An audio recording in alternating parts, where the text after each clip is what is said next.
আরে ভাই সোজা কথা বোঝেন না কেন?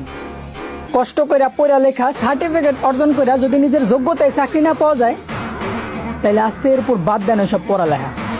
বাবার ঘাম ঝরানো টাকা নষ্ট কইরা পড়ালেখা শেষ কইরা আবার সরকারি চাকরিতে ঘুষ দেওয়ার জন্য যদি বাবার জমি জামাই বিক্রি করতে হয়, তাইলে বয়কট করেন সব শিক্ষা ব্যবস্থা।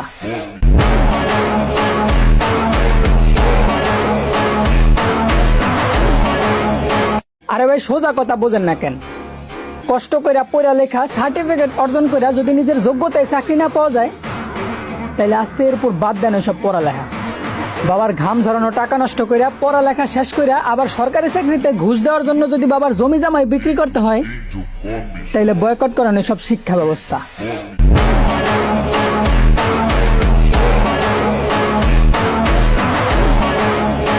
আরে ভাই সোজা কথা বোঝেন না কেন?